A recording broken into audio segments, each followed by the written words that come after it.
going on, guys? The Comics Kid 2099 here to talk to you about Spider-Man Life Story.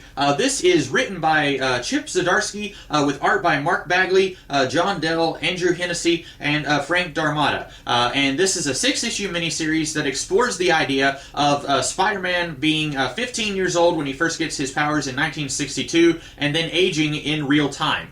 In the Marvel Universe, Spider-Man ages a little bit, and then at a certain point he just kind of stops aging, and then he stays at that age forever. This is saying, what if he actually aged, and then we get to see what is life like for Peter in his 40s, 50s, etc. And it's very interesting. It reminds me a lot of this book, Superman Batman Generations by John Byrne. This is my favorite Elseworld story, and also one of my favorite Superman Batman stories.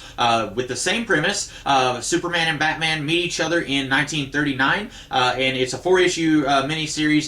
Each issue has 2 stories. We jump forward 1 decade with each story, and so we get to see how their lives change as they get older, and we move forward in time.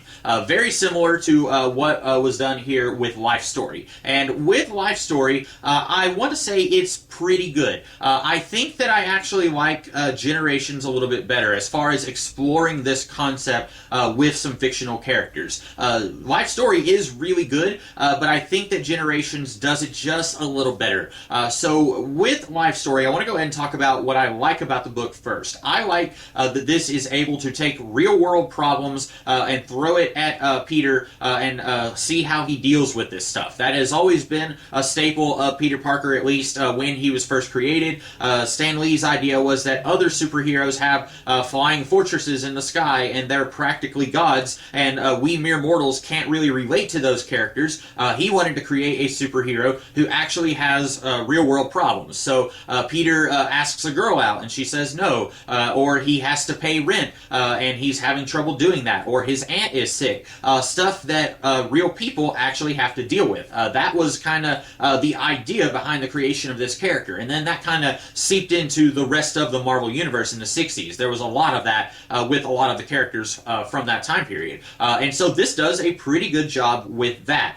In the first issue, set in either 1966 or 1967, Peter is wondering if he should enlist and fight in Vietnam, which was a big concern at the time. And it makes sense that that is something that Peter would be wondering about. That's not something that we really had a whole lot of in the comics of the 60s. I'm not even sure with the comics code that they were allowed to even mention Vietnam. I know in the 60s, Flash Thompson did go off to war, but they didn't mention any countries by name. They didn't mention any conflicts by name. And they definitely wouldn't have mentioned the rationale or the reason behind these wars being fought, at least at that point in time. And so this is an issue that, it being a Elseworld type story, an alternate reality thing, it is able to have Peter wonder if he should go and do that. And that's not something we got to see the real Marvel Universe Peter deal with. And then we get to see him struggle with marriage. What does with great power comes great responsibility mean when you have different levels of responsibility?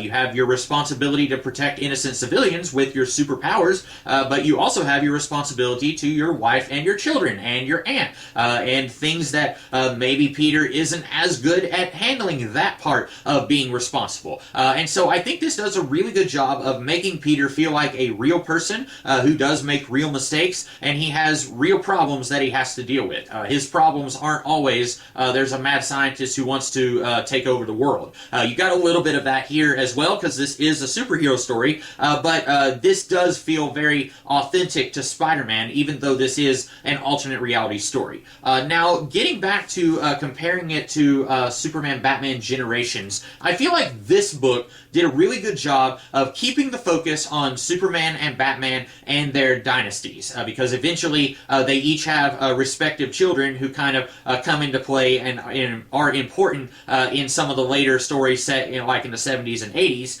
but it still focuses on Superman and Batman.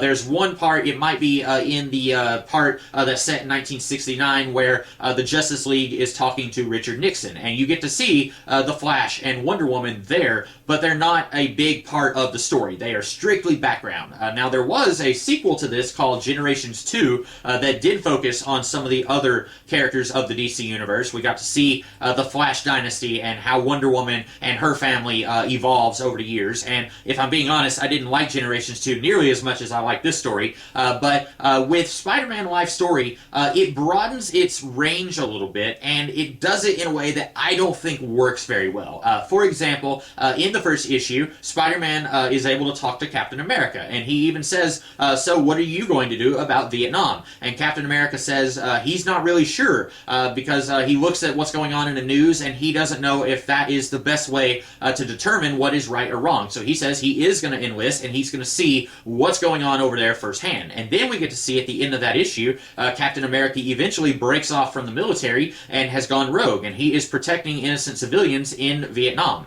And then that kind of carries over into the issue set in the 70s, where it's still going on, and Iron Man and Giant Man, they are fighting on the side of the American military, while Captain America is trying to save lives on both sides. And so you get to see that kind of bubbling up in the background, and then by the time you get to the issue set in the mid-2000s, you have the Marvel Civil War, which happened in 2006, I think, and so a version of that is happening in this universe, and it kind of harkens back to Vietnam, where Steve Rogers and Tony Stark were at odds with each other. They had pretty opposing views on how this conflict should be handled, and then once again, we see that a little bit here. The problem that I have with this is that these characters, they are supposed to be here to kind of inform how does Spider-Man act in this situation. How does Spider-Man act to the war in Vietnam? He talks with Captain America, and then he makes up his mind. That makes sense, that's good. And then later, he has a specific stance in the Civil War. But then you'll have stuff that just kind of happens off screen because it doesn't really have anything to do with Spider-Man. For example, in the last issue of this, when Peter is, I think, 72 years old, it mentions that Tony Stark just disappeared. We don't know where he is, and Peter Parker is the de facto leader of what's left of the superhero community because he has the most age and experience. So what happened to Captain America? We don't know, and the book doesn't tell us. At one point, we get to see some clones of Peter Parker and Gwen Stacy, because that was a storyline in the 70s with the character the Jackal.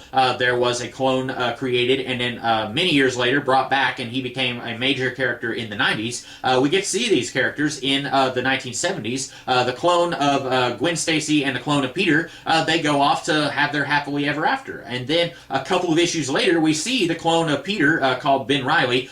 He's working for some newspaper in Chicago, and he has been doing some stealth vigilante stuff on the side. Where's the clone of Gwen Stacy? We don't know, and the issue doesn't tell us. There's a whole lot of that going on. And like I said, with Superman, Batman, I just turned it upside down. There we go. With Superman, Batman Generations, it's able to pretty succinctly focus on these two characters. But with this book, because it kind of expands its cast a little bit, the further you get into the future, it sometimes will drop these characters and the subplots concerning them, and it feels a little bit sloppily done. Like, hang on a second, what about that thing that you introduced earlier? It would have just taken a line of dialogue in most of these cases, like Tony Stark died of a heart attack, or Steve Rogers was killed by a Doombot, or Gwen Stacy is still alive, but she's over there in Chicago while the clone is doing his thing. Something like that. They're still together. You know, something like that would have worked. I think this book is really good, and I think if I had never read Superman Batman Generations and never heard of it, then I would have really liked this book a lot more. But because I had already seen this done, in my opinion, a little bit better, I didn't like this as much as I wanted to. I still think it's really good, and if you are a huge fan of Peter Parker, you're probably going to like this, and how this shows how Peter deals with stuff as he gets older, and how differently would he handle that versus how he handled something like that in the main Marvel Universe. But like I said, because I had already seen this done before and handled just a little bit better, this didn't quite stick the landing for me. So that is about all that I have to say about Spider-Man Life Story. I hope that you guys liked this review, and if you did, I will be back in the future with some more videos. In the meantime, you guys have a great rest of your day. Catch you later.